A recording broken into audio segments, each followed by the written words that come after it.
Iran Israel ಯುದ್ಧ ಜಾಗತಿಕವಾಗಿ ಸಮಸ್ಯೆಯನ್ನ ತಂದೊಡ್ಡಿದೆ. ಈಗಾಗಲೇ ವ್ಯಾಪಾರಕ್ಕೆ ಬಹುತೇಕವಾಗಿ ನಷ್ಟ ಕೂಡ ಉಂಟಾಗ್ತಾ ಇರುವಂಥದ್ದು. ಅದರಲ್ಲಿ ಕೂಡ ಕರ್ನಾಟಕದ ಹೋಟೆಲ್ ಉದ್ಯಮಕ್ಕೆ ಬಹಳಷ್ಟು ಹೊಡೆತ ಬಿದ್ದಿರುವಂಥದ್ದು.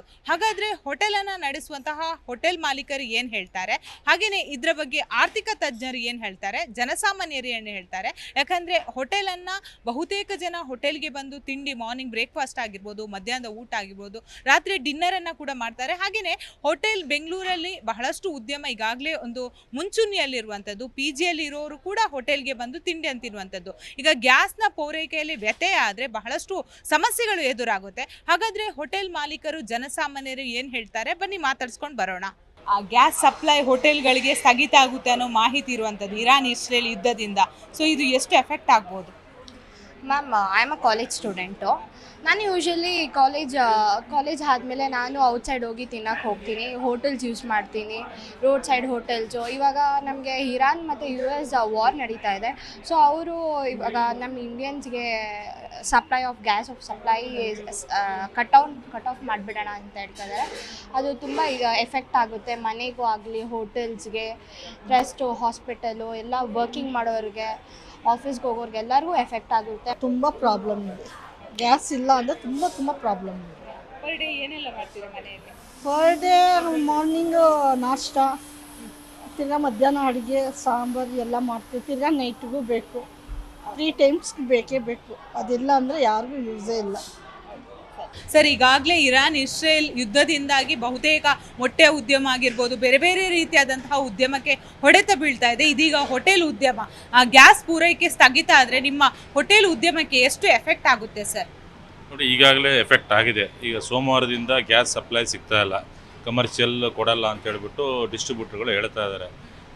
ಮೇಲಧಿಕಾರಿಗಳು, ನಮ್ಮ ಇಂಡಿಯನ್ ಆಯಿಲ್ ಕಾರ್ಪೊರೇಷನ್ನು ಅವ್ರ ಹತ್ರ ಮಾತಾಡಿದರೆ ಅವರು ಇಲ್ಲ, ನಮಗೆ ಕೇಂದ್ರ ಸರ್ಕಾರದಿಂದ ಒಂದು ಇನ್ಸ್ಟ್ರಕ್ಷನ್ ಇದೆ, ಡೊಮೆಸ್ಟಿಕ್ಕಿಗೆ ಫಸ್ಟ್ ಪ್ರಿಫರೆನ್ಸ್ ಕೊಡಿ, ಕಮರ್ಷಿಯಲ್ ಕೊಡಿ ಅಂತ ಹೇಳಿದ್ದಾರೆ ಅಂತ ಹೇಳ್ತಾರೆ. ಬಟ್ ಈಗಾಗಲೇ ಇವರು ನಮಗೆ ಸಪ್ಲೈನೇ ಕೊಡ್ತಾ ಇಲ್ಲ, ಕಮರ್ಷಿಯಲ್ ಫಿಲ್ಲಿಂಗ್ಗೆ ಸ್ಟಾಪ್ ಮಾಡಿದ್ದಾರೆ ಶನಿವಾರದಿಂದ, ನಿಮ್ಗೆ ಕೊಡೋಕ್ಕಾಗಲ್ಲ ಅಂತ ಡಿಸ್ಟ್ರಿಬ್ಯೂಟರ್ ಹೇಳ್ತಾ ಇದ್ದಾರೆ. ಈ ಕಡೆ ಒಂದು ಕಡೆ ಕಾಳಸಂತೆಯಲ್ಲಿ ಬ್ಲ್ಯಾಕಲ್ಲಿ ಮಾರ್ತಾ ಇದ್ದಾರೆ 2800, 3000. ಪ್ರತಿಯೊಂದು ಇಂಡಿಯನ್ ಆಯಿಲ್ ಡಿಸ್ಟ್ರಿಬ್ಯೂಟರ್ನ ಈಗ ಅವ್ರ ಗೋಡೌನ್ ಮೇಲೆ ರೇಡ್ ಮಾಡಿದರೆ ಒಂದು 2-3 ದಿವಸಕ್ಕೆ ಆಗುವಷ್ಟಾದರೂ ಸಿಲಿಂಡರ್ ಸಿಗ್ಬೋದು ಅಂತ ಕೇಳ್ಪಟ್ಟಿದ್ದೀವಿ ನಾವು. ಹಾಗೆ ಯಾಕಂದರೆ ಅಷ್ಟೊಂದು ನಡೀತಾ ಇದೆ ಅಂತ ಒಂದು ಗುಮಾನಿ ಇದೆ. ಈ ರೀತಿಯಾಗಿ ಒಂದು ಗ್ಯಾಸ್ನ ಅಭಾವ ಇದ್ದಾಗ ಸರ್ಕಾರಗಳು ಒಂದು ಕ್ರಮ ತಗೊಂಡು ಸಪ್ಲೈ ಮಾಡಬೇಕಾಗತ್ತೆ. ಯಾಕಂತ ಹೇಳಿದ್ರೆ ಹೋಟೆಲ್ ಉದ್ಯಮದಲ್ಲಿ ಈಗಾಗಲೇ 1.25 ಕೋಟಿ ಜನ ಬೆಂಗಳೂರಲ್ಲಿ ಹೋಟೆಲ್ ಉದ್ಯಮನೇ ಅವಲಂಬಿಸಿದ್ದಾರೆ. ಮತ್ತು ಈ ಸಾಫ್ಟ್ವೇರ್ ಇಂಜಿನಿಯರು ಮತ್ತು ಡಾಕ್ಟರ್ಸು, ಆಮೇಲೆ ಬೇರೆ ಬೇರೆ ರಂಗದಲ್ಲಿ ಕೆಲಸ ಮಾಡೋರು, ಒಂದು ಮಾಧ್ಯಮ ರಂಗ ಇರ್ಬೋದು, ಇವರೆಲ್ಲರೂ ಒಂದು ಹೋಟೆಲ್ ಉದ್ಯಮದ ಮೇಲೆ ಡಿಪೆಂಡ್ ಆಗಿದ್ದಾರೆ. ಇವರಿಗೆಲ್ಲರಿಗೂ ಒಂದು ಸಮಸ್ಯೆ ಆಗುತ್ತೆ. ಜೊತೆಗೆ ಈ ಒಂದು ಸೂಚನೆ ನಮಗೊಂದು 15 ದಿವಸ ಮುಂಚೆನೇ ಕೊಟ್ಟು ನೀವೇನಾದರೂ ಒಂದು ಆಲ್ಟರ್ನೇಟ್ ಮಾಡ್ಕೊಳ್ಳಿ ಅಂದರೆ ನಾವು ಬೇರೆ ವ್ಯವಸ್ಥೆ ಮಾಡ್ಕೋತಾ ಇತ್ತು. ಯಾವುದೇ ಒಂದು ಸೂಚನೆ ಕೊಡದೆ ಏಕಾಏಕಿ ಒಂದು ಈ ರೀತಿಯಾಗಿ ನಿಲ್ಲಿಸಿದ್ದಾರೆ. ಇದರಿಂದ ಸಮಸ್ಯೆ ಆಗಿದೆ ಅಂತಲೇ ಹೇಳ್ಬೋದು. ಪ್ರತಿನಿತ್ಯ ಸರ್, ನೀವೊಂದು ಹೋಟೆಲ್ ಮಾಲೀಕ, ಪ್ರತಿನಿತ್ಯ ಎಷ್ಟು ಗ್ಯಾಸ್ ಸಿಲಿಂಡರ್ ಬೇಕಾಗುತ್ತೆ? ನಮಗೆ ಒಂದು 4ರಿಂದ 5 ಬೇಕಾಗುತ್ತೆ ನಮಗೆ ಪರ್ ಡೇ. ಬಟ್ ಇದನ್ನು ಸ್ಟಾಕ್ ಮಾಡ್ಕೊಳಕ್ಕಾಗಲ್ಲ. ನಾವು ಒಂದು 2 ದಿವಸಕ್ಕೆ ತೊಗೊಬೋದು, 3 ದಿವಸಕ್ಕೆ ಇಟ್ಕೋಬೋದು. ಅದ್ರ ಮೇಲೆ ಡೈಲಿ ಸಪ್ಲೈ ಇರುತ್ತೆ, ಅದರಿಂದ ಸ್ಟಾಕ್ ಮಾಡ್ಕೊಳಕ್ಕಾಗಲ್ಲ. ಅದು ಇಲ್ಲ, ನಮ್ಮ ಸಿಲಿಂಡರ್ ನಮಗೆ ನಮ್ಮ ಒಂದು 3 ಡೇಸೇ ನಾವು ಇದು ಮಾಡ್ಬೋದು. ಅದು ಎಕ್ಸ್ಪ್ಲೋಜರ್ ಇದಲ್ವಾ, ನಾವು ಒಂದು 50, 100, 1000 ಆ ಥರ ಇಟ್ಕೊಳಕ್ಕಾಗಲ್ಲ. ಕಾನೂನಲ್ಲಿ ಅವಕಾಶ ಇಲ್ಲ. ಡೈಲಿ ಸಪ್ಲೈ ಮಾಡ್ತಾಯಿದ್ರು. ಈಗ ಡೈಲಿ ಸಪ್ಲೈ ಏಕಾಏಕಿ ನಿಲ್ಲಿಸಿದ್ದಾರೆ. ಸೋಮವಾರ ಸಪ್ಲೈ ಬರಬೇಕಿತ್ತು, ಕೊಡೋಕ್ಕಾಗಲ್ಲ ಅಂಥೇಳಿ ಏಕಾಏಕಿ ನಿರ್ಧಾರ ಮಾಡೋದ್ರಿಂದ ನಾವೆಲ್ಲ ಒಂದು ಸ್ವಲ್ಪ ಪ್ಯಾನಿಕ್ ಆಗಿದ್ದೀವಿ. ಈಗ ನಿಮಗೆ ಒಂದು ವೇಳೆ ಸಪ್ಲೈ ಸ್ಟಾಪ್ ಆಗಿದೆ ಅಂತ ಹೇಳಿದ್ದೀರಾ, ನಾಳೆ ನಾಡಿದ್ದು ಬರದೇ ಇದ್ರೆ ಹೋಟೆಲ್ ಉದ್ಯಮ ಹೇಗೆ ನಡೆಸೋದು? ಕರ್ನಾಟಕದಾದ್ಯಂತ ಎಷ್ಟು ಎಫೆಕ್ಟ್ ಆಗಿರಬಹುದು? ಮಾಲೀಕರಾಗಿ ಏನು ಹೇಳ್ತೀರಿ? ಯಾಕಂದರೆ ನೀವು ಒಬ್ಬರೇ ಅಲ್ಲ, ನಿಮ್ಮನ್ನು ನಂಬಿಕೊಂಡು ಎಂಪ್ಲಾಯೀಸ್ ಇದ್ದಾರೆ, ಅವರ ಭವಿಷ್ಯ ಏನಾಗ್ಬೋದು? ಎಲ್ಲರ ಬದುಕು ಅಲ್ಲೋಲ ಕಲ್ಲೋಲ ಆಗುತ್ತೆ. ಯಾಕಂತ ಹೇಳಿದ್ರೆ ಇದೊಂದು ಎಮರ್ಜೆನ್ಸಿ ಅಂತಲೇ ಹೇಳ್ಬೋದು. ಯಾಕಂತ ಹೇಳಿದ್ರೆ ಹೋಟೆಲ್ನಲ್ಲಿ ಗ್ಯಾಸ್ ಇಲ್ಲ ಅಂದರೆ ಯಾವುದೇ ಆಹಾರ ಪದಾರ್ಥನ ಕುಕ್ ಮಾಡೋಕ್ಕಾಗಲ್ಲ. ಸುಮಾರು ಒಂದು 80 ಐಟಮ್ ಇದೆ, ಅದರಲ್ಲಿ ಒಂದು 77 ಐಟಮನ್ನು ಕುಕ್ ಮಾಡಬೇಕಾಗತ್ತೆ. ಬೇಯಿಸದೆ ಯಾವ ಪದಾರ್ಥನೂ ಕೊಡೋಕ್ಕಾಗಲ್ಲ. ಇದರಿಂದ ನಮ್ಮ ಹುಡುಗರಿಗೂ ಒಂದು ಅಡುಗೆ ಮಾಡಲಿಕ್ಕೆ ಸಮಸ್ಯೆ ಆಗುತ್ತೆ, ಹುಡುಗರಿಗೂ ನಿಮಗೆ ಕೆಲಸ ಇಲ್ದಂಗೆ ಆಗುತ್ತೆ. ಜೊತೆಗೆ ಇದೇ ನಂಬ್ಕೊಂಡಂಥ ಒಂದು ರೈತರಿದ್ದಾರೆ, ಹಾಲು ತೊಗೊಳ್ಳದೇ ಇದ್ದರೆ ಅವ್ರಿಗೆ ಸಮಸ್ಯೆ ಆಗುತ್ತೆ. ತರಕಾರಿ ಹೋಟ್ಲ್ ನಡೆಸದೇ ಇದ್ದರೆ ತರಕಾರಿ ಬರದೇ ಇದ್ದರೆ ತರಕಾರಿ ಸಮಸ್ಯೆ ಆಗುತ್ತೆ. ಆಹಾರ ಪದಾರ್ಥಗಳನ್ನ ನಾವು ಬೇಯಿಸದೇ ಇದ್ದರೆ ಹಸಿ ಅಕ್ಕಿನೇ ತಿನ್ನೋಕ್ಕಾಗಲ್ಲ, ಅದು ಒಂದು ಅಕ್ಕಿ ಒಂದು ಸಮಸ್ಯೆ ಆಗುತ್ತೆ. ಓವರಾಲ್ ಗ್ಯಾಸ್ ಇಲ್ಲದೆ ಇದ್ದರೆ ಎಲ್ಲ ಒಂದು ಚೈನ್ ಲಿಂಕು ಪ್ರತಿಯೊಬ್ಬರಿಗೂ ಸಮಸ್ಯೆ ಆಗುತ್ತೆ ಅಂತಲೇ ಹೇಳ್ಬೋದು. ಇಂದಿನಿಂದ ಹೆಚ್ಚಿನ ರೀತಿಯಲ್ಲಿ ಇಂಧನ ಸರಬರಾಜು ಅಂದರೆ ಕಮರ್ಷಿಯಲ್ ಗ್ಯಾಸ್ ಹೋಟೆಲಿಯರ್ಸ್ಗೆ ಸರಬರಾಜು ಆಗುತ್ತಿಲ್ಲ. ಬಹುದೊಡ್ಡ ಅಭಾವ ಬಂದಿರುತ್ತದೆ. ಈ ಕಾರಣದಿಂದ ಬಹಳಷ್ಟು ಹೋಟೆಲ್ಗಳಿಗೆ, ಬೇಕರಿ, ಸ್ವೀಟ್ ಸ್ಟಾಲ್, PGಗಳು, ಹಾಸ್ಪಿಟಲ್ ಕ್ಯಾಂಟೀನ್ಗಳಿಗೆ ಬಹಳ ಕಷ್ಟವಾಗುತ್ತದೆ. ಆಹಾರೋದ್ಯಮ ನಡೆಸಲಿಕ್ಕೆ ಸಾಧ್ಯವಾಗುತ್ತಿಲ್ಲ. ಜನಸಾಮಾನ್ಯರಿಗೆ ಇದರಿಂದ ಬಹಳಷ್ಟು ತೊಂದರೆಯಾಗಬಹುದು. ಸರ್ಕಾರ ತಕ್ಷಣ ಗಮನಹರಿಸಿ ಈ ಅಭಾವವನ್ನು ಸರಿಪಡಿಸಬೇಕೆಂದು ನಾವು ಕೇಳಿಕೊಳ್ಳುತ್ತಿದ್ದೇವೆ. ಈಗಾಗಲೇ ಕಮರ್ಷಿಯಲ್ ಸಿಲಿಂಡರ್ಗಳ ವ್ಯತ್ಯಯ ಉಂಟಾಗಿರೋದ್ರಿಂದ ಹೋಟೆಲ್ಗಳಿಗೂ ಬಿಸಿ ತಟ್ಟಿದೆ, ಹಾಗೆ PGಗಳಿಗೂ ಕೂಡ ಬಿಸಿ ತಟ್ಟುವಂತಹ ಪರಿಸ್ಥಿತಿ ಎದುರಾಗ್ತಾ ಇದೆ. ಸೊ ಈಗಾಗಲೇ ನಿನ್ನೆಯಿಂದ ಏನು ಸಿಲಿಂಡರ್ ವ್ಯತ್ಯಯಗಳನ್ನ ಕಂಡು ಬರ್ತಾ ಇದೆ. ಇಂತಹ ಸಂದರ್ಭದಲ್ಲಿ ನಾವು PG ಮಾಲೀಕರ ಸಂಘ ಹಾಗೂ ಕೋರ್ ಕಮಿಟಿ ಏನಿದೆ ಎಲ್ಲ ಭಾಗದ ಒಂದು ಸದಸ್ಯ ಮುಖಂಡರನ್ನ ಭೇಟಿ ಮಾಡೋದ್ರ ಜೊತೆಗೆ ಸೊ ಯಾವುದೇ ರೀತಿಯಲ್ಲಿ ಈ ಒಂದು ಸಮಸ್ಯೆ ಉಲ್ಬಣ ಆಗುವಂತ ಸಂದರ್ಭದಲ್ಲಿ ಏನೆಲ್ಲ ಪರ್ಯಾಯ ಮಾರ್ಗಗಳನ್ನ ಅನುಸರಿಸಬೇಕು ಅನ್ನುವಂತಹ ಮಾಹಿತಿ ಕಲೆ ಆಗ್ತಾ ಇದೀವಿ. ಸೊ ಈ ಸಂದರ್ಭದಲ್ಲಿ PG ವಾಸಿಗಳಿಗೆ ಯಾವುದೇ ರೀತಿಯಾಗಿ ತೊಂದರೆ ಆಗದೇ ಇರೋ ರೀತಿಯಲ್ಲಿ ನೋಡ್ಕೊಳ್ಬೇಕು ಅನ್ನುವಂಥದ್ದ ನಿಟ್ಟಿನಲ್ಲಿ ಸೊ ಪ್ರತಿಯೊಬ್ಬ ಮಾಲೀಕರು ಕೂಡ ಈ ವಿಚಾರವಾಗಿ ಗಂಭೀರವಾಗಿ ತೆಗೆದುಕೊಳ್ಳೋದ್ರ ಜೊತೆಗೆ PG ವಾಸಿಗಳ ಏನು ಊಟದ ವ್ಯವಸ್ಥೆ ಏನಿದೆ ಅದನ್ನ ಯಾವುದೇ ರೀತಿಯಾಗಿ ಆ ಒಂದು ವ್ಯವಸ್ಥೆನ ನಿಲುಗಡೆ ಮಾಡದೇ ಇರೋ ರೀತಿಯಲ್ಲಿ ನೋಡ್ಕೊಳ್ಬೇಕು ಅನ್ನುವಂಥದ್ದು. ಯಾಕಂದ್ರೆ ಹೋಟೆಲ್ಗಳಿಗೆ ಪ್ರತಿದಿನ ಸಿಲಿಂಡರ್ ಬಳಕೆ ಅತ್ಯವಶ್ಯಕವಾಗಿ ಬೇಕಾಗುತ್ತೆ. PGಗಳಿಗೆ 3-4 ದಿನಕ್ಕೆ ಆಗುವಷ್ಟು, ಯಾಕಂದ್ರೆ 30, 40, 50 ಜನ, 100 ಜನ ಇರ್ತಕ್ಕಂಥ PGಗಳಿಗೆ 4-5 ಸಿಲಿಂಡರ್ಗಳಿದ್ರೆ ಅಟ್ಲೀಸ್ಟ್ 3-4 ದಿನದ ಮಟ್ಟಿಗೆ ನಾವು ಅದನ್ನ ನಿಭಾಯಿಸ್ತಕ್ಕಂಥದ್ದು ಆಗುತ್ತೆ. ಸೊ ಈಗಾಗಲೇ ನಿನ್ನೆಯಿಂದ ಸಿಲಿಂಡರ್ಗಳು ಬರ್ತಾ ಇಲ್ಲ, ವ್ಯತ್ಯಯ ಆಗಿದೆ ಅನ್ನುವಂತಹ ಮಾತು ಕೇಳಿ ನಮಗೂ ಕೂಡ ಆತಂಕ ಆಗಿದೆ. ಸೊ ಈ ನಿಟ್ಟಿನಲ್ಲಿ ಕೆಲವು ಪರ್ಯಾಯ ಮಾರ್ಗಗಳನ್ನ, ಎಲೆಕ್ಟ್ರಿಕಲ್ ಇಕ್ವಿಪ್ಮೆಂಟ್ಗಳು, 20 ಲೀಟರ್ಸ್ ಬೇಯ್ತಕ್ಕಂಥ ಏನು ಕುಕ್ಕರ್ಗಳು ಹಾಗೂ ಪಂಪ್ ಸ್ಟವ್ಗಳನ್ನ, ಸೊ ಇದನ್ನ ಯಾವ ರೀತಿ ಎಲ್ಲ ನಾವು ಅದನ್ನ ನಿಭಾಯಿಸಬೇಕು ಅನ್ನುವಂಥದ್ದನ್ನ ಕೋರ್ ಕಮಿಟಿಯಲ್ಲಿ ಈಗಾಗಲೇ ಬೆಳಿಗ್ಗೆ 11 ಗಂಟೆಯಲ್ಲಿ ಡಿಸ್ಕಷನ್ ಕೂಡ ಮಾಡಿದ್ದೇವೆ. ಸೊ ಈ ನಿಟ್ಟಿನಲ್ಲಿ ಯಾವ PGಯಲ್ಲಿ ಇರುವ ವಾಸಿಗಳಿಗೆ, ಯಾಕಂದ್ರೆ ಇದು ಬಹಳ ಸಂದರ್ಭ ಈ ರೀತಿ ಬಂದಿರೋದ್ರಿಂದ ನಾವು ಕೂಡ PG ವಾಸಿಗಳ ಕ್ಷೇಮಗಳನ್ನ ನೋಡೋದ್ರ ಜೊತೆಗೆ ಅವರ ಊಟದ ವ್ಯವಸ್ಥೆಯಲ್ಲಿ ಯಾವುದೇ ವ್ಯತ್ಯಯ ಆಗದೇ ಇರೋ ರೀತಿಯಲ್ಲಿ ಕೆಲವು ಮಾರ್ಪಾಡುಗಳನ್ನ ಮಾಡೋದ್ರ ಜೊತೆಗೆ, ಯಾಕಂದ್ರೆ ಬಹಳ ಸಿಲಿಂಡರ್ ಯೂಸ್ ಮಾಡ್ತಕ್ಕಂತ ಏನ್ ಪದಾರ್ಥಗಳಿದಾವೋ ಅದನ್ನ ಕಡಿಮೆ ಮಾಡ್ಕೊಳ್ಳೋದ್ರ ಜೊತೆಗೆ ಸೊ ರೈಸ್ ಇಂತ ಐಟಮ್ಗಳನ್ನ ಜಾಸ್ತಿ ಮಾಡೋದ್ರ ಜೊತೆಗೆ ಈ ಬಂದಿರತಕ್ಕಂತ ಸಮಸ್ಯೆಗೆ ನಾವು ಪರ್ಯಾಯವಾಗಿ ಒಂದು ವ್ಯವಸ್ಥೆಯನ್ನ ಮಾಡ್ಕೊಳ್ತೀವಿ ಅನ್ನುವಂತ ಮಾತನ್ನ ಈ ಸಂದರ್ಭದಲ್ಲಿ ಹೇಳ್ತಿದ್ವಿ. ಇನ್ನೇನು ಜನಸಾಮಾನ್ಯರು ಈ ಕೊರೋನಾ ಅಂತ ಮಹಾಮಾರಿಯಿಂದ ಚೇತರಿಸ್ಕೊತಾ ಇದ್ದೀವಿ. ಎಲ್ಲ ವ್ಯಾಪಾರಗಳು ಹಾಳಾಗೋಗಿದ್ದವು. ಜನಸಾಮಾನ್ಯರ ಬದುಕೆ ಅಧೋಗತಿಯಾಗಿತ್ತು. ಇನ್ನೇನು ಚೇತರಿಸುವಂಥ ಸಮಯದಲ್ಲಿ ಈ ಒಂದು ಯುದ್ಧವನ್ನು ಸಾರಿದಂಥ ಅಮೇರಿಕಾ, ಇಸ್ರೇಲ್, ಆಮೇಲೆ ಇರಾನ್, ಇವರೊಂದು 3 ದೇಶಗಳ ಒಂದು ಅವರ ಪ್ರತಿಷ್ಠೆಗೂ ಇವತ್ತು ಜನಸಾಮಾನ್ಯರು ಇಡೀ ವಿಶ್ವದಾದ್ಯಂತ ಇವತ್ತು ಬಲಿಪಶುಗಳಾಗಿದ್ದಾರೆ. ಆದರೆ ನೋಡಿ, ಇವತ್ತು ಜನಸಾಮಾನ್ಯರಿಗೆ ಒಂದು ಪೆಟ್ರೋಲ್ ಇರ್ಬೋದು, ಡೀಸೆಲ್ ಇರ್ಬೋದು, ಡೈಲಿ ಬಳಸುವಂಥ ಗ್ಯಾಸು ಇವತ್ತು ಗಗನಕ್ಕೆ ಏರುತ್ತಾ ಇದೆ. ಇವತ್ತು ಹೋಟೆಲ್ಗಳು ಇವತ್ತು ಮುಚ್ಚಿದೆ. ಎಷ್ಟೋ ಜನ ಬ್ಯಾಚುಲರ್ ಇರ್ಬೋದು, ಕಾರ್ಮಿಕರು ಇರ್ಬೋದು, ರಾತ್ರಿ ಕೆಲಸ ಮಾಡುವಂಥವ್ರು ಇರ್ಬೋದು, ಹೋಟೆಲನ್ನೇ ಅವಲಂಬಿತ ಮಾಡ್ಕೊಂಡಿದ್ದಾರೆ. ಇವತ್ತು ಹೋಟೆಲ್ಗಳು ಮುಚ್ಚಿದೆ. ಏನು ವಿಷಯ ಅಂದರೆ ಈ ಗ್ಯಾಸ್ ಸಿಲಿಂಡರ್ಗಳ ಸಪ್ಲೈ ಇಲ್ಲ. ನಮ್ಮ ರಾಜ್ಯ ಸರ್ಕಾರ ಇರ್ಬೋದು, ಭಾರತದ ಸರ್ಕಾರ ಇರ್ಬೋದು. ಹಾಗಾದರೆ ಏನು ಪ್ರಾರಂಭವಾಗಿದೆ, ವಾರ್ ಸ್ಟಾರ್ಟ್ ಆಗಿದೆ ಅಂತ ನಿಮಗೆಲ್ಲ ಗೊತ್ತಿತ್ತಲ್ವಾ? ಸನ್ಮಾನ್ಯ ಮೋದಿ ಅವರೇ, ನೀವು ಎಷ್ಟು ಬೇಕೋ ಅಷ್ಟು ಸ್ಟಾಕನ್ನು ಇಟ್ಕೋಬೇಕಿತ್ತಲ್ವಾ? ಇವತ್ತು ನೋಡಿ ಯುದ್ಧ ಆಗಿದೆ. ನಾವು ಇವಾಗ ಎಲ್ಲರೂ ಬದುಕು ಅಧೋಗತಿ ಆಗ್ತಾ ಇದೆ. ಇವತ್ತು ನಮ್ಮದೇ ಒಂದು ಗ್ಯಾಸನ್ನು ಬೆಳಗ್ಗೆ ಬುಕ್ ಮಾಡ್ತಾ ಹೋದರೆ ಇವತ್ತು ಬುಕ್ಕಿಂಗ್ ತಗೊತಾ ಇಲ್ಲ.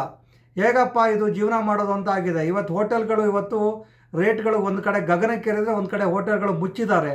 ಈಗ ತಕ್ಷಣ ಏನಾದರೂ ಈ ಯುದ್ಧವನ್ನು ನಿಲ್ಲಿಸುವಂಥ ಕೆಲಸ ಆಗಬೇಕು. ಇವತ್ತು ಯಾರಿಗ್ರಿ ಬೇಕಾ ಯುದ್ಧಗಳು? ಎಲ್ಲರೂ ಬದುಕ್ತಾ ಇದ್ದೇವೆ. ಈ ಒಂದು ಪ್ರಕೃತಿ, ಈ ಒಂದು ದೇಶ, ಈ ಒಂದು ಮಣ್ಣು, ಈ ಜಲ, ಈ ವಿಶ್ವಕ್ಕೆ ಎಲ್ಲ ಒಂದು ಜನಗಳಿಗೂ ಸೇರಿರುವಂಥ ಜಾಗ ಇದು. ಇದು ಯಾರೋ ಒಬ್ಬರ ಸ್ವತ್ತಲ್ಲ. ಎಲ್ಲರೂ ಅವ್ರವ್ರ ಪಾಡಿಗೆ ಬದುಕ್ತಾರೆ. ನಿಮ್ಮ ಒಂದು ಪ್ರತಿಷ್ಠೆಗೋಸ್ಕರ, ನಿಮಗೆ ಒಂದು ರಾಜಕೀಯ ಲಾಭಕ್ಕೋಸ್ಕರ ಈ ಥರ ಒಂದು ಯುದ್ಧಗಳನ್ನು ಮಾಡಿ ಜನಸಾಮಾನ್ಯರ ಬದುಕನ್ನು ಹಾಳು ಮಾಡ್ತಾ ಇರೋ ನಿಮಗೆಲ್ಲ ಧಿಕ್ಕಾರ ಇರಲಿ. ಹಾಗೂ ಇವತ್ತು ಏನು ಎಲ್ಲ ಕಾಳು ಬೇಳೆ ರೇಟ್ಗಳು, ಡೀಸೆಲ್ಗಳು, ಏನು ಪೆಟ್ರೋಲ್ ಇರ್ಬೋದು, ಏನು ಸಿಲಿಂಡ್ರ್ ಗ್ಯಾಸು ಮೂಲ್ಯವಾಗಿ ಇವತ್ತು ನಾವೆಲ್ಲ ಬೆಂಗಳೂರಲ್ಲಿ ಸೌದೆಗಳು ಸಿಗಲ್ಲ. ಇನ್ನೊಂದು ಯಾವುದೋ ಊಟ ಮಾಡೋದಕ್ಕಾಗಲ್ಲ. ಇವತ್ತು ಸಿಲಿಂಡರ್ ಅವಲಂಬಿತವಾಗಿ ನಾವೆಲ್ಲ ಬದುಕ್ತಾ ಇದ್ದೀವಿ. ತಕ್ಷಣ ಅದನ್ನು ಕಮ್ಮಿ ಮಾಡಬೇಕು. ಹಾಗೆ ಮತ್ತು ಸರಿಯಾಗಿ ಸಪ್ಲೈ ಬರುವಂಥ ಕೆಲಸವನ್ನು ಈ ಒಂದು ದೇಶದ ಮಾನ್ಯ ಪ್ರಧಾನ ಮಂತ್ರಿಗಳು ಮಾಡಬೇಕು ಅಂತ ಕೇಳ್ಕೊತಾ ಇದ್ದೀವಿ. ತುಂಬಾ ಆಗುತ್ತೆ ಮೇಡಮ್ರೆ ಗ್ಯಾಸ್ ಸಮಸ್ಯೆ ಇದೆ. ನಾವಂತೂ ಹೊರಗಡೆ ಬಂದರೆ ಒಂದು ಟಿಫನ್ ತೊಗೊಳ್ಬೇಕು ಅಂತ ನಾವೇನೋ ತೊಗೊಳ್ತೀವಿ. ಬಟ್ ನಮ್ಗಿಂತ ಕೆಳ ಜನ ಅವ್ರು ಏನು ತೊಗೊಂಡು ತಿನ್ನೋಕ್ಕಾಗುತ್ತೆ. ಬೀದಿ ಮೇಲೆ ಇರೋರು ತೊಗೊಂಡು ತಿನ್ನೋದಕ್ಕೂ ಕಷ್ಟ. ಮನೇಲೇ ನಾವು ಸ್ನಾನದ ಮನೆಯಿಂದ ಅಡುಗೆ ಮನೆವರೆಗೂ ಸಿಲಿಂಡ್ರಲ್ಲೇ ಯೂಸ್ ಮಾಡ್ತಾ ಇರೋದು. ಹಾಗಾಗಿ ಎಲ್ಲರಿಗೂ ತೊಂದರೆ ಆಗುತ್ತೆ. ಸರ್ಕಾರನೇ ಇದಕ್ಕೆ ಒಂದು ಉತ್ತರ ಕೊಡಬೇಕು. LPG ಗ್ಯಾಸ್ ಸಪ್ಲೈ ಬ್ಯಾಂಗ್ಳೂರಲ್ಲಿ ಹಿಟ್ ಆಗಿದೆ, ಸ್ಟಕ್ ಆಗಿದೆ. ಆ್ಯಂಡ್ ಬ್ಯಾಂಗ್ಳೂರ್ ಹೋಟೆಲ್ ಅಸೋಸಿಯೇಷನ್ ಅವ್ರು ಹೇಳಿದ್ದಾರೆ LPG ಪ್ರಾಪರ್ ಕ್ವಾಂಟಿಟಿಯಲ್ಲಿ ಸಿಗದೇ ಇದ್ದ ಕಾರಣ ಹೋಟೆಲ್ಸ್ ಕೆಲವೊಂದು ಶಟ್ ಡೌನ್ ಅಂದರೆ ಟೆಂಪರರಿಲಿ ಆಪರೇಷನ್ಸ್ ಹಾಲ್ಟ್ ಮಾಡಬೇಕಾಗ್ತದೆ ಅಂತ ಹೇಳಿ. So it is very peculiar. ಯಾಕಂದರೆ ಎಲ್ಲೋ ಒಂದು ಯುದ್ಧ ಆಗ್ತಾ ಇದೆ, ಅದರದ್ದು ನಮ್ಮ ಮೇಲೆ ಹೋಟೆಲ್ಸ್ ಮೇಲೆ ಇಷ್ಟು ಪರಿಣಾಮ ಬೀಳುತ್ತೆ ಅಂತ we had never thought. May be of course ಅದು ಒಂದು ಇದಿತ್ತು. ಯಾಕಂದರೆ ಸ್ಟ್ರೇಟ್ ಆಫ್ ಹಾರ್ಮೂಸ್ ಅಂತ ಒಂದು ಸ್ಟ್ರೇಟ್ ಒಂದು ಚಿಕ್ಕದೊಂದು ವಾಟರ್ ವೇ ಇದೆ ಇರಾನ್ ಹತ್ರ, which Iran has closed on the basis of this Iran-Israel war. ಯಾಕಂತ ಹೇಳಿದ್ರೆ ಈಗ ಇರಾನ್ ಒಟ್ಟಿಗೆ US ಮತ್ತೆ ಇಸ್ರೇಲ್ ಏನು ವಾರ್ ನಡೆಸ್ತಾ ಇದ್ದಾರ, what Iran is doing is that it is putting a pressure on US to stop this war. How is it putting the pressure? It has closed the Strait of Hormuz from where all the other Gulf nations are sending their oil, LPG, natural gas ಇದೆಲ್ಲ ಅಲ್ಲಿಂದ ಅವರು export ಮಾಡೋದು, ಅಲ್ಲಿಂದ ಅದು transportation ಆಗೋದು. ಅದು halt ಮಾಡಿ throughout the globe ಬೇರೆ ಬೇರೆ ಕಂಟ್ರೀಸಿಗೆ ಹೀಗೆ ಎಫೆಕ್ಟ್ ಆಗಿ ಆ ಕಂಟ್ರೀಸ್ US ಮೇಲೆ ಒಂದು ಪ್ರೆಷರ್ ಮಾಡ್ತದೆ. ಏನಂದರೆ ಇದರಿಂದ ಇಡೀ global economy plus oil prices ಜಾಸ್ತಿ ಹೋಗೋದು, ಪ್ಲಸ್ ಆಯಿಲ್ ಮತ್ತು ನ್ಯಾಚುರಲ್ ಗ್ಯಾಸ್ ಇದ್ದು ಡೆಫಿಷಿಯನ್ಸಿ ಆಗೋದು. ಇದೆಲ್ಲ ಆಗಿದ ಕಾರಣ ನೀವು ವಾರ್ ಸ್ಟಾಪ್ ಮಾಡಬೇಕು ಅಂತ ಒಂದು ಪ್ರೆಷರ್ ಸಹ ಬರಬೇಕು ಅಂತ ಹೇಳಿ this are economic tactics used in a war as well. ಅನ್ನ ಕೊಡೋರು ಅಂತ ಹೇಳಿದರೆ ಇಬ್ಬರು, ಒಬ್ಬ ರೈತ, ಒಬ್ಬ ಹೋಟೆಲ್ನವರು.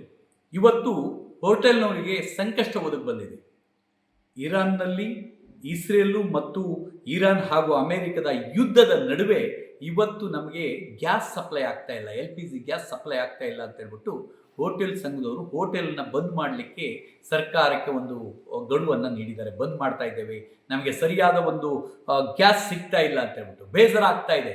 ಕೇಂದ್ರ ಸರ್ಕಾರ ಆಗಿರ್ಬೋದು, ರಾಜ್ಯ ಸರ್ಕಾರ ಆಗಿರ್ಬೋದು, ನಮ್ಮಲ್ಲಿ ಅಷ್ಟು ಸ್ಟಾಕ್ ಇದೆ, ಇಷ್ಟು ಸ್ಟಾಕ್ ಇದೆ, ಇಷ್ಟು ವರ್ಷಕ್ಕೆ ಸಾಕಾಗುತ್ತೆ, ಅಷ್ಟು ವರ್ಷಕ್ಕೆ ಸಾಕಾಗುತ್ತೆ, ಅಂಥ ಪ್ರಾಜೆಕ್ಟ್ ಮಾಡಿದ್ವಿ, ಇಂಥ ಪ್ರಾಜೆಕ್ಟ್ ಮಾಡಿದ್ವಿ ಅಂತ ಹೇಳ್ಬಿಟ್ಟು ತನ್ನ ಬೆನ್ನನ್ನು ತಾನೇ ತಟ್ಕೊಳ್ಳುವಂಥ ಕೆಲಸವನ್ನು ಮಾಡ್ತಾ ಇದೆ. ಇಲ್ಲಿ ನಡೀತಾ ಇರೋದು ಯುದ್ಧ ಭಾರತದಲ್ಲ, ಭಾರತಕ್ಕೂ ಅಥವಾ ಬೇರೆ ಇನ್ಯಾವುದೋ ದೇಶಕ್ಕಲ್ಲ. ಆದರೂ ಕೂಡ ಯುದ್ಧ ಶುರುವಾಗಿ ಸ್ವಲ್ಪ ದಿನದಲ್ಲೇ ನಮಗೆ ಗ್ಯಾಸ್ ಸಪ್ಲೈ ಇಲ್ಲ, ಪೆಟ್ರೋಲ್ ಸಿಗಲ್ಲ, ಡೀಸೆಲ್ ಸಿಗಲ್ಲ, LPG ಸಿಗಲ್ಲ ಅಂತ ಹೇಳಿದ್ದೆ ಹೋದಾದರೆ ನಮಗೆ ನಾಚಿಕೆಗೇಡಿನ ವಿಷಯ ಆಗ್ತದೆ. ಇಷ್ಟು ಸರಳ ಸಮಯದಲ್ಲಿ ಇಲ್ಲ, ಒಂದು ಎಲ್ಲದೂ ಸಿಗ್ತದೆ, ಕೃತಕ ಅಭಾವವನ್ನು ಸೃಷ್ಟಿ ಮಾಡ್ತಾ ಇದ್ದಾರೆ ಅನಿಸುತ್ತೆ. ಹೋಟೆಲ್ನ ನಂಬಿಕೊಂಡು ಬಹಳಷ್ಟು ಜನ ಅಂತ ಹೇಳಿದರೆ ವಿದ್ಯಾರ್ಥಿಗಳು, ಮೆಡಿಕಲ್ ಓದೋರಾಗಿರ್ಬೋದು, ಇಂಜಿನಿಯರಿಂಗ್ ಓದೋರಾಗಿದ್ರು, ಅದು ಇನ್ಯಾವುದ್ಯಾವುದೋ ವಿಧದ ಜನ ಇದೇ ಹೋಟೆಲ್ನ ನಂಬಿಕೊಂಡು ನಮ್ಮ ಬೆಂಗಳೂರು ಆಗಿರ್ಬೋದು, ಕರ್ನಾಟಕ ರಾಜ್ಯಾದ್ಯಂತ ಅಥವಾ ದೇಶಾದ್ಯಂತ ಆ ಹೋಟೆಲ್ನ ನಂಬ್ಕೊಂಡಿರುವಂಥವ್ರು ಭಾಳಷ್ಟು ಜನ ಇದ್ದಾರೆ. ಅವ್ರಿಗೆ ಏನು ಮಾಡಬೇಕು? ಮತ್ತು ಹೋಟೆಲ್ನಲ್ಲಿ ದುಡಿಯುವಂಥ ಕಾರ್ಮಿಕರಂತೂ ಸಂಕಷ್ಟಕ್ಕೆ, ಟೋಟಲಿ ಸಂಕಷ್ಟಕ್ಕೆ. ಮೊದಲೇ ಕೊರೋನಾ ಬಂದಾಗ ಮಾಲೀಕರು ಮತ್ತು ಕಾರ್ಮಿಕರು ಸತ್ತಲಕ್ಕಾಗಿತ್ತು. ಅದನ್ನು ಚೇತರಿಸ್ಕೊಂಡು ಈಗ ಹೇಗೋ ಒಂದು ಹಂತಕ್ಕೆ ಬೆಳವಣಿಗೆಯನ್ನು ಮಾಡ್ತಾ ಇದ್ದಾರೆ. ಈ ಸಂದರ್ಭದಲ್ಲಿ ಈ ಗ್ಯಾಸ್ ಕೊರತೆ, ಇನ್ನೊಂದು ಕೊರತೆ, ಮತ್ತೊಂದು ಕೊರತೆ ಅಂತ ಹೇಳ್ಬಿಟ್ಟು ಸರ್ಕಾರಗಳು ಮಾಡುವಂಥ ಒಂದು ಸಮಸ್ಯೆಗೆ ನಿಜವಾಗಿಯೂ ಜನ ಸಾಯುವಂಥ ಪರಿಸ್ಥಿತಿ ಬಂದಿದೆ. ಕೇಂದ್ರ ಸರ್ಕಾರದ ಪ್ರಧಾನಿಗಳಾದಂಥ ನರೇಂದ್ರ ಮೋದಿಯವರು ತಕ್ಷಣ ಎಚ್ಚೆತ್ತುಕೊಳ್ಬೇಕು. ಏನದು ಇದು ಕೃತಕ ಅಭಾವವ ಅಥವಾ ನಿಜವಾಗಿಯೂ ಅಭಾವ ಬಂದಿದೆಯಾ ಅಥವಾ ಬೇರೆ ಕಡೆಯಿಂದ ಇದನ್ನು ಅಡ್ಜಸ್ಟ್ ಮಾಡಬೇಕಾದ ಮ್ಯಾನೇಜ್ ಮಾಡುವಂಥ ಕೆಲಸ ಪ್ರಧಾನಿಯವರ ಮೇಲಿದೆ. ಮತ್ತು ಏನು ಜನರನ್ನ ಕಾಪಾಡಬೇಕಾಗಿದ್ದು, ಪ್ರಜೆಗಳನ್ನು ಕಾಪಾಡಬೇಕಾದ ಕೆಲಸ ಪ್ರಧಾನಿಯವರಿದೆ, ನಮ್ಮ ನಾಡಿನಲ್ಲಿ ಮುಖ್ಯಮಂತ್ರಿಗಳದಿದೆ. ಮಾನ್ಯ ಮುಖ್ಯಮಂತ್ರಿಗಳೇ, ಇದು ಕೃತಕ ಅಭಾವ ಆಗಿದ್ದರೆ ತಕ್ಷಣ ಯಾರು ಕೃತಕ ಅಭಾವವನ್ನು ಮಾಡಿದಾರೋ ಅವರ ವಿರುದ್ಧ ಕ್ರಮವನ್ನು ತಗೋಬೇಕು. ಹೋಟೆಲ್ನವ್ರು ಏನು ಬಿಟ್ಟಿಗೆ ಬಿದ್ದಿಲ್ಲ, ತೆರಿಗೆಯನ್ನು ಕೊಡ್ತಾ ಇದ್ದಾರೆ, ಉದ್ಯೋಗವನ್ನು ಸೃಷ್ಟಿ ಮಾಡ್ತಾ ಇದ್ದಾರೆ. ಹೋಟೆಲ್ ಮಾಲೀಕರು ಸಾಕ್ಷಾತ್ ಕರೋನಾ ಸಂದರ್ಭದಲ್ಲಿ ಅವರು ಪೂರ್ತಿ ಇದಾಗಿ ಹೋಗಿದ್ರು. ಈಗೇನೋ ಸ್ವಲ್ಪ ಚೇತರಿಸ್ಕೊಳ್ಳೋ ಸಂದರ್ಭದಲ್ಲಿ ಈ ರೀತಿಯ ಆಘಾತ ಇನ್ನೊಂದು ತಂದು ಕೊಟ್ಟಿರೋದ್ರಿಂದ ಕಾರ್ಮಿಕರಿಗಾಗಿರ್ಬೋದು, ಮಾಲೀಕರಿಗಾಗಿರ್ಬೋದು, ಹೋಟೆಲ್ಗಳಿಗಾಗಿರ್ಬೋದು, ಹೋಟೆಲ್ ನಂಬುದವರಿಗಾಗಿರ್ಬೋದು ಸಾಕ್ಷಾತ್ ನರಕ ಯಾತನೆ ಆಗ್ತದೆ. ದಯವಿಟ್ಟು ತಕ್ಷಣ ಎಚ್ಚೆತ್ತುಕೊಳ್ಬೇಕು ಅಂತ ಕರ್ನಾಟಕ ರಾಜ್ಯ ಕಾರ್ಮಿಕ ಪರಿಷತ್ ಸರ್ಕಾರವನ್ನು, ಕೇಂದ್ರ ಸರ್ಕಾರ ಮತ್ತು ರಾಜ್ಯ ಸರ್ಕಾರವನ್ನು ಆಗ್ರಹಿಸುತ್ತದೆ. ಸಿಲಿಂಡರ್ ಬಂದ್ರೆ ಸಿಲಿಂಡರ್ ಬರಲಿಲ್ಲ ಅಂದ್ರೆ ಎಲ್ರಿಗೂ ಸಮಸ್ಯೆನೆ. ಸುಮಾರು ಹೋಟ್ಲುಗಳು ಬಾಗಿಲು ಹಾಕ್ಬಿಟ್ರಿ ಇವತ್ತೇನೆ. ಇಲ್ಲ ಇವತ್ತು ಖಾಲಿ ಮಾಡ್ತಾರೆ, ನಾಳೆ ಕ್ಲೋಸ್. ನೀವೇ ನೋಡ್ಕೊಂಡ್ ಬಂದ್ವಿ ಒಂದು ರೌಂಡ್ ಹೋಗ್ಬಿಟ್ಟು. ಇಲ್ಲ ಇದು ಹಳೆವಿದ್ದವು ಪಾಪ ಅವ್ರು ತುಂಬ ಇದು ಮಾಡ್ತಿದ್ರು. ಸಿಲಿಂಡರ್ ಇಲ್ಲ, ನೀವು ಹೋಗಿ ಏಜೆನ್ಸಿಗಳ ಹತ್ರ ಹೋಗಿ ಗೊತ್ತಾಗುತ್ತೆ. ಸಮಸ್ಯೆ ಏನು ಅಂದರೆ ಇರಾನ್ ಮತ್ತು ಇಸ್ರೇಲ್ ಎರಡೂ ಕೂಡ ಯುದ್ಧ ನಡೀತಾ ಇರೋದ್ರಿಂದ ಅಲ್ಲಿ ಆಗಿರ್ತಕ್ಕಂಥ ಅನಾಹುತ ಮತ್ತು ಅಲ್ಲಿ ಆಗ್ತಿರೋದು ಪ್ರತಿಯೊಂದು ಯುದ್ಧದಿಂದ ನಮ್ಮ ಭಾರತ ದೇಶಕ್ಕೆ ಆಗ್ತಾಯಿರೋ ಅನಾಹುತ ಏನು ಅಂತಂದರೆ ಗ್ಯಾಸ್, ಪೆಟ್ರೋಲಿಯಂ ಎರಡೂ ಕೂಡ ನಮಗೆ ಅತ್ಯಗತ್ಯವಾದಂಥ ವಿಚಾರವದು. ಆದರೆ ನಮ್ಮ ಅಲ್ಲಾಗಂಥ ಸಮಸ್ಯೆಯನ್ನು ಇಲ್ಲಿ ಹೋಟೆಲ್ ಉದ್ಯಮಕ್ಕೆ ತುಂಬ ಅನಾಹುತವಾಗಿದೆ. ಹೋಟೆಲ್ ಉದ್ಯಮಕ್ಕೆ ಹೋಟೆಲ್ಗಳು ಗ್ಯಾಸ್ ಇಲ್ಲ ಅಂತಂದರೆ ಯಾವುದೂ ನಡೀಲಿಕ್ಕಿಲ್ಲ. ಸಮಸ್ಯೆ ಏನು ಅಂದರೆ ಸ್ಟಾಫ್ನವ್ರು ಮೇಂಟೈನ್ ಮಾಡಬೇಕು, ಹಾಗೂ ಬಾಗಿಲು ಹಾಕಿದ್ರೆ ಜನಗಳ ಸಮಸ್ಯೆ ಹಾಗೂ ಕಂಪನಿಗಳು ಪ್ರತಿಯೊಬ್ಬರೂ ಕೂಡ 60% ಹೋಟೆಲ್ಗಳ ಅವಲಂಬಿತವಾಗಿರ್ತಕ್ಕಂಥ ವರ್ತಕರು, ಪ್ರತಿಯೊಬ್ಬರು ರೈತರು. ನಮ್ಮಲ್ಲಿರ್ತಕ್ಕಂಥ ತರಕಾರಿ, ಕೆಲವು ತರಕಾರಿ ಪರ್ಚೇಸ್ ಮಾಡುವಾಗ ನಾವು 60% ನಾವು ರೈತರ ಹತ್ರ ನಾವು ತರಕಾರಿನ ಪಡಿತೀವಿ. ಹಾಗೂ ಹಾಲು ಮತ್ತು ಮೊಸರು ಮತ್ತು ಬೆಣ್ಣೆ ಎರಡೂ ಕೂಡ ನಾವು ಹೋಟೆಲ್ನವರು 60% ನಾವು ಬೈ ಮಾಡ್ತೀವಿ. ಈಗ ನಾವು ಹೋಟೆಲ್ ಬಂದ್ ಮಾಡಿದರೆ ಎಷ್ಟು ದೇಶಕ್ಕೆ ನುಕ್ಸಾನು, ಪ್ರತಿಯೊಂದೂ ನಾವು ಪರಿಗಣನೆ ತಗೊಳ್ತಾ ಇದ್ದೀವಿ. ಇದಕ್ಕೆ ನಮ್ಮ ದೇಶದ ಯಾವುದೇ ಒಂದು ತಗೊಳ್ಬೇಕಾದ್ರೆ ಒಂದು ಮುಂದಾಲೋಚನೆ, ಒಂದು 6 ತಿಂಗಳು ಅಥವಾ ಒಂದು ವರ್ಷದ ಒಂದು ಸ್ಟಾಕ್ ಇಡುವಂಥದ್ದು ಒಂದು ಮಾಡಿದ್ರೆ ನಮ್ಮ ದೇಶಕ್ಕೆ ಇಷ್ಟೊಂದು ಬರ್ಡನ್ ಆಗೋದಿಲ್ಲ ಅಂತ ನನ್ನ ಅನಿಸಿಕೆ. ಈಗಾಗಲೇ ನಾವು ಇದನ್ನು ಅನುಭವಿಸ್ತಾ ಇದ್ದೀವಿ, ಗ್ಯಾಸ್ ಕೊರತೆ. ಇದು ಸರ್ಕಾರ ಬ್ಯಾಂಗ್ಳೂರಿನಲ್ಲಿ ಅಥವಾ ಕೇಂದ್ರದಲ್ಲಿ ಇದರ ಬಗ್ಗೆ ಯಾವುದೇ ಆದಂಥ ಒಂದು ಸ್ಪಷ್ಟ ಸಂದೇಶವನ್ನು ನಮ್ಗೆ ಕೊಡ್ತಾ ಇಲ್ಲ. ಅಲ್ಲಿ ಅಂತೂ ಗ್ಯಾಸ್ ಸಪ್ಲೈಯಲ್ಲಿ ಕೊರತೆ ಉಂಟಾಗಿದೆ ಇಲ್ಲಿ ಬ್ಯಾಂಗ್ಳೂರಿನಲ್ಲಿ. ಈಗ ಕಳೆದ 2 ದಿನದಲ್ಲಿ ಗುಲ್ಬರ್ಗದಲ್ಲೂ ಆಲ್ರೆಡಿ HP ಅವ್ರು ಕೊಡ್ತಾ ಇಲ್ಲ. ಇವತ್ತು ಕೇಳಿದರೆ ಸಂಜೆ ನಾಳೆ ಅಂತ ಹೇಳ್ತಾ ಇದ್ದಾರೆ. ಇನ್ನು ಒಂದು 2-3 ದಿನದಲ್ಲಿ ಗುಲ್ಬರ್ಗದಲ್ಲಿ ಇದು ಪ್ರಾಬ್ಲಮ್ ಶುರುವಾಗ್ಬೋದು. ಆವಾಗ ಸಾರ್ವಜನಿಕರಿಗೂ ತೊಂದರೆ, ಹೋಟೆಲ್ ಮೇಂಟೈನ್ ಮಾಡೋವರಿಗೂ ತೊಂದರೆ, ಆಮೇಲೆ ಕಟ್ಟಡ ಮಾಲೀಕರಿಗೂ ತೊಂದರೆ. ಯಾವ ರೀತಿ ನಾವು ಮೇಂಟೈನ್ ಮಾಡ್ಬೇಕಂತ ನಮ್ಗೆ ಗೊತ್ತಾಗ್ತಾ ಇಲ್ಲ. ಅದಕ್ಕೊಂದು ಸ್ಪಷ್ಟ ನಿರ್ಧಾರ ಕೇಂದ್ರ ಸರ್ಕಾರದಿಂದ ಬರಬೇಕು. ಇದನ್ನು ನಾವು ಬ್ಲೇಮ್ ಮಾಡ್ತಾ ಇಲ್ಲ ಯಾರಿಗೂ, ಕೇಂದ್ರ ಅಥವಾ ರಾಜ್ಯ ಸರ್ಕಾರ. ಅಲ್ಲಿ ಕೊಲ್ಲಿ ಯುದ್ಧ ಇರ್ಬೋದು, ಇಲ್ಲಿ ತೈಲ ಯುದ್ಧ ಶುರು ಆಗ್ತದೆ. ಯಾಕಂತ ಹೇಳಿದ್ರೆ ಇವತ್ತು ಗ್ಯಾಸ್ ಇದೆ, ನಾಳೆ ಮುಂದೆ ಪೆಟ್ರೋಲು, ಡೀಸೆಲ್ ಎಲ್ಲನೂ ಇದಾಗ್ತದೆ. ಹಾಗಾಗಿ ಸಾರ್ವಜನಿಕರಿಗೆ ಇದರಿಂದ ತೊಂದರೆ ಆಗ್ತದೆ. ಯಾಕಂತ ಹೇಳಿದ್ರೆ ಕೆಲವರು ಹೊರಗಡೆಯಿಂದ ಬಂದಿರ್ತಾರೆ. ಒಂದು ನಮ್ಮ ಗುಲ್ಬರ್ಗ ರೀಜನಲ್ ಕಮಿಷನರ್ ಆಫೀಸ್ ಇರುವುದರಿಂದಾಗಿ ಬಹುತೇಕ ಇಲ್ಲಿಂದ ಹೊರಗಡೆ ಬರುವವರಂತೂ ತುಂಬಾ ಜನ ಇದ್ದಾರೆ. ಹಾಗಾಗಿ ಎಲ್ಲರಿಗೂ ಇದು ತೊಂದರೆ ಆಗ್ತದೆ ಅಂತೇಳಿ ನಮ್ಮ ಒಂದು ಅನಿಸಿಕೆ. ಸೂಕ್ತವಾದಂಥ ನಿರ್ಧಾರ ಕೇಂದ್ರ ಮತ್ತು ರಾಜ್ಯ ಸರ್ಕಾರ ತಗೊಂಡ್ರೆ ಅದು ವರ್ಕೌಟ್ ಮಾಡ್ಬೋದು. ನಾವು ಇಲ್ಲ ಅಂತ ಹೇಳಿದ್ರೆ ಖಂಡಿತ ಹೋಟೆಲ್ ಬಂದ್ ಮಾಡ್ಬೇಕಾಗ್ತದೆ. ಕಮರ್ಷಿಯಲ್ ನಾವು ಮನೆ ಸಿಲಿಂಡರ್ ಯೂಸ್ ಮಾಡಕ್ ಬರೋದಿಲ್ಲ, ಕಮರ್ಷಿಯಲ್ ಸಿಲಿಂಡರ್ ಯೂಸ್ ಮಾಡ್ತೀವಿ. ಅದು ಸಿಕ್ಲಿಲ್ಲ ಅಂತ ಹೇಳಿದ್ರೆ ಹೋಟ್ಲ್ ನೆಟ್ವರ್ಕು ಸಮಸ್ಯೆ ಆಗುತ್ತೆ. ಆಮೇಲೆ ಈಗ ಅದರ ರೇಟು ವೇರಿಯೇಷನ್ ಆಗ್ತಾ ಇತ್ತು. ಈಗ 1800 ರೂಪಾಯಿ ಇತ್ತು, 1900 ರೂಪಾಯಿ ಆಯ್ತು. ಈಗ 2000 ರೂಪಾಯಿ, 2500 ರೂಪಾಯಿ ಅಂತ ಇದ್ದಾರೆ. ನಮ್ಮ ಸಣ್ಣ ಪುಟ್ಟ ಬಿಸ್ನೆಸ್ ಅವರಿಗೆ ಬಹಳ ಸಮಸ್ಯೆ ಆಗುತ್ತೆ ಸರ್. ಮತ್ತೇನ್ ಮಾಡಂಗಿಲ್ಲ, ಮತ್ತೆ ಅನಿವಾರ್ಯ ಅಲ್ಲ, ಮಾಡಬೇಕಾಗತ್ತೆ. ಇಲ್ಲ ಅಂದ್ರೆ ಹೊಟ್ಟೆಗೆ ತಣ್ಣೀರ್ ಬಟ್ಟೆ ಹಾಕೊಂಡು ಮಲ್ಗಬೇಕು.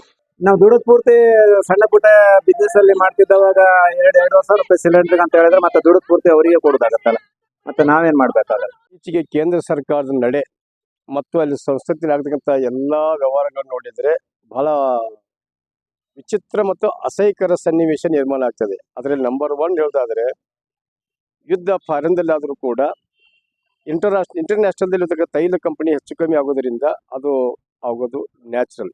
ಬಟ್ ಈಗಾಗಲೇ ಮೋದಿಯವರು 100ಕ್ಕೆ 100 ಸಬ್ಸಿಡಿನ ತೆಗೆದುಹಾಕಿ ಅದನ್ನು ಭಾಳ ಹೈಯೆಸ್ಟ್ ರೇಟ್ ಮಾಡಿದರು. ಅದರಾಗೂ ಮ್ಯಾನೇಜ್ ಮಾಡೋಕ್ಕಿತ್ತು.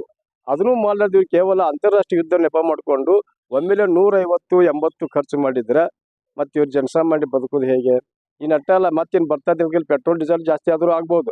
ಮತ್ತು ಟೋಟಲಿ ಬೇಸ್ಡ್ ಆನ್ ಏನು ಲಿಕ್ವಿಡೇಷನ್ ಈ ಪೆಟ್ರೋಲಿಯಂ ಅದು ಏನು ಬರ್ತದೆ ಅದೆಲ್ಲನೂ ಜಾಸ್ತಿ ಮಾಡಿದ್ರೆ ಆಶ್ಚರ್ಯ ಪಡಬೇಕಾಗಿಲ್ಲ. ನಿನ್ನೆ ಒಂದು ಟಿವಿ ರಿಪೋರ್ಟ್ ಬಂತು, ಎಲ್ಲ ಹೋಟೆಲ್ ಉದ್ಯಮದಾರರು ಹೋಟೆಲ್ ಬಂದ್ ಮಾಡಿರ್ತಾರೆ ಡ್ಯೂ ಟು ಶಾರ್ಟೇಜ್ ಸಿಲಿಂಡರ್ಸ್. ಹಾಗಾದ್ರೆ ಜನರಲ್ಲಿ ಹಾಹಾಕಾರ ಆಗ್ತದೆ. ಇದು ಏನು ಹೇಳೋಷ್ಟು ಪ್ರಜ್ಞೆ ಇಲ್ಲೇನು. ಒಬ್ಬ ಅಂತಾರಾಷ್ಟ್ರೀಯ ವ್ಯವಹಾರಗಳ ಮಂತ್ರಿ ಜೈಶಂಕರ್, ರಿಟೈರ್ಡ್ ಐಎಸ್ ಆಫೀಸರ್, ಅವರಾದ್ರೂ ಚಿಂತನೆ ಮಾಡಬೇಕಾಗಿತ್ತು. ಈ ದೇಶದ ಪ್ರಧಾನಿ ಅವರು ಚಿಂತನೆ ಮಾಡಬೇಕಾಗಿತ್ತು. ಆದರೂ ಮಾಡ್ತಾ ಇಲ್ಲಂದ್ರೆ ಇವ್ರ ಉದ್ದೇಶ ಏನು? ಮತ್ತೆ ಹೇಳ್ತಾರ ಸಬ್ಕಾ ಸಾಥ್ ಸಬ್ಕಾ ವಿಕಾಸ್ ಸಬ್ಕೆ ಸಾಥ್ ಅಂತ ಹೇಳ್ತಾರ. ಎಲ್ಲರೂ ಟೋಟಲ್ ನಿರ್ಣಯ ಮಾಡ್ಲಿಕ್ಕತ್ತಾರ. ವಿರೋಧ ಪಕ್ಷದವರಂತೂ ಹಗಲೆಲ್ಲ ಕಳೆದ್ರು ಕೂಡ ಅವರು ಎಸ್ಕೇಪ್ ಆಗ್ತಾರಂದ್ರೆ ಇವ್ರ ಉದ್ದೇಶ ಏನು? ನಿನ್ನೆ ಒಂದು ಸ್ಟೇಟ್ಮೆಂಟ್ ಬಂದದ, ಭಾರತದಲ್ಲಿ ಸಂಬಂಧಪಟ್ಟಂತ ವಿಷಯಗಳನ್ನ ಭಾರತೀಯ ತೀರ್ಮಾನ ತಗೋಬೇಕೇ ವಿನಃ ಅಮೆರಿಕ ದೇಶ ತಗೋಬಾರ್ದು ಅಂತಕ್ಕಂಥ ಸ್ಪಷ್ಟ ತೀರ್ಮಾನ ಆಗಿದೆ. ಆದರೂ ಕೂಡ ಅಮೆರಿಕ ಮತ್ತು ಇಸ್ರೇಲ್ ಸಮಾಧಾನ ಮಾಡೋಕ್ಕೋಸ್ಕರ ನಮ್ಮ ದೇಶವನ್ನು ಬಲಿ ಕೊಡೋದು ಯಾವ ನ್ಯಾಯ ಅಂತಕ್ಕಂಥದ್ದನ್ನ ಈಗಲಾದ್ರೂ ಕಾಲ ಮಿಂಚಿಲ್ಲ. ಈ ಬರೋ ಸಂಸತ್ತಿನೊಳಗ ಸಂಸದರು, ಪಾರ್ಲಿಮೆಂಟರಿ ಸಚಿವರು ಮತ್ತು ಕಾನೂನು ಸಚಿವರು ಈ ಎಲ್ಲರೂ ಕೂಡ ಅದನ್ನು ವಿಚಾರ ಮಾಡಿ ಜನಸಾಮಾನ್ಯರನ್ನು ಕಾಪಾಡೋಕೆ ನಿಮ್ಮ ನಿಟ್ಟಿನಲ್ಲಿ ನಿಮ್ಮ ಕ್ರಮ ಇರಬೇಕೇ ವಿನಃ ಅದು ಬಿಟ್ಟು ಎದ್ವಾ ಯಾರ್ದಾರ ನೆಪ ಹೇಳಿ ಅದೇನತ್ತಲ್ಲ, ಎತ್ತಿಗೆ ಜ್ವರ ಬಂದ್ರೆ ಎಮ್ಮಿಗೆ ಬರಿ ಕೊಟ್ರಂದಂಗ ಅಂತಾರಾಷ್ಟ್ರೀಯದಲ್ಲಿ ಹೇಳ್ಬಿಟ್ಟು ನೀವು ಜನಸಾಮಾನ್ಯ ಮಗಲ ಮುರಿದ್ರ ಬದುಕು ಹೇಗೆ ಅಂತಕ್ಕಂಥದ್ದನ್ನ ಬಹಳ ಗಂಭೀರವಾಗಿಸಬೇಕು. ನಾಟ್ ಓನ್ಲಿ ಗ್ಯಾಸ್, ಯಾವುದೇ ಆಹಾರ ಮತ್ತು ಇಂಧನದ ಬಗ್ಗೆ ಬೆಲೆ ನಿರ್ಧಾರ ಮಾಡೋದು, ನಿಯಂತ್ರಣ ಮಾಡೋದು ಕೇಂದ್ರ ಸರ್ಕಾರಕ್ಕೆ ದಯವಿಟ್ಟು ಮಾಡ್ಬೇಕು ಅನ್ನೋದೇ ನಮ್ಮ ಆಗ್ರಹ. ಸಿಲಿಂಡರ್ ಬಂದ್ರೆ ಸಿಲಿಂಡರ್ ಬರಲ್ಲ ಅಂದ್ರೆ ಎಲ್ರಿಗೂ ಸಮಸ್ಯೆನೆ. ಸುಮಾರು ಹೋಟ್ಲುಗಳು ಬಾಗ್ಲಾಕ್ಬಿಟ್ರಿ ಇವತ್ತೇನೆ. ಇಲ್ಲ ಇವತ್ತು ಖಾಲಿ ಮಾಡ್ತಾರೆ, ನಾಳೆ ಕ್ಲೋಸ್. ನೀವೇ ನೋಡ್ಕೊಂಡ್ ಬಂದಿ ಒಂದು ರೌಂಡ್ ಹೋಗ್ಬಿಟ್ಟು. ಇಲ್ಲ ಇದು ಹಳೆವಿದ್ದವು ಪಾಪ ಅವ್ರು ತುಂಬಾ ಇದು ಮಾಡ್ತಿದ್ರು. ಸಿಲಿಂಡರ್ ಇಲ್ಲ, ನೀವು ಹೋಗಿ ಏಜೆನ್ಸಿಗಳ ಹತ್ರ ಹೋಗಿ ಗೊತ್ತಾಗುತ್ತೆ. ಬಹುತೇಕ ಹೋಟೆಲ್ ಮಾಲೀಕರು, ಗ್ರಾಹಕರು, ಜನಸಾಮಾನ್ಯರು ಬಹುತೇಕವಾಗಿ ಆಕ್ರೋಶ ವ್ಯಕ್ತಪಡಿಸ್ತಾ ಇದ್ದಾರೆ. ಯಾಕಂದರೆ ಗ್ಯಾಸ್ ಅನ್ನೋದು ನಮ್ಮ ಪ್ರತಿನಿತ್ಯದ ಅಡುಗೆಗೆ ಬೇಕೇ ಬೇಕು. ಗ್ಯಾಸ್ ಇಲ್ಲಂದರೆ ಇಂತಹ ಸಿಟಿಯಲ್ಲಿ ಬದುಕು ಕಟ್ಟಿಕೊಳ್ಳೋದಕ್ಕೂ ಬಹಳಷ್ಟು ಕಷ್ಟ. ಅದರಲ್ಲೂ ಕೂಡ ಹೋಟೆಲ್ ಉದ್ಯಮ ಅಂತೂ ನಡೆಸೋದಕ್ಕೆ ಸಾಧ್ಯ ಇಲ್ಲ. ಈಗಾಗಲೇ ಹೋಟೆಲ್ ಮಾಲೀಕರು ಕೂಡ ಅದನ್ನೇ ಹೇಳ್ತಾ ಇರುವಂಥದ್ದು. ಯಾಕಂದರೆ ಸೋಮವಾರದಿಂದ ಕೂಡ ಸ್ಥಗಿತ ಆಗಿದೆ. ಇನ್ನೆರಡು ದಿವಸದಲ್ಲಿ ಏನಾದರೂ ಪ್ರಾಬ್ಲಮ್ ಆದರೆ ಹೋಟೆಲ್ಗಳಿಗೆ ಬಾಗಿಲು ಹಾಕಲೇಬೇಕಾಗುತ್ತೆ ಅನ್ನೋ ಮಾತನ್ನು ಕೂಡ ಜೀ ಕನ್ನಡ ಜೊತೆ ಹೇಳ್ತಾ ಹೋದ್ರು. ಬೆಂಗಳೂರಿಂದ ಕ್ಯಾಮರಾ ಪರ್ಸನ್ ನಾಗರಾಜ್ ಜೊತೆ ಭವ್ಯ ಸುನಿಲ್, ಜೀ ಕನ್ನಡ ನ್ಯೂಸ್.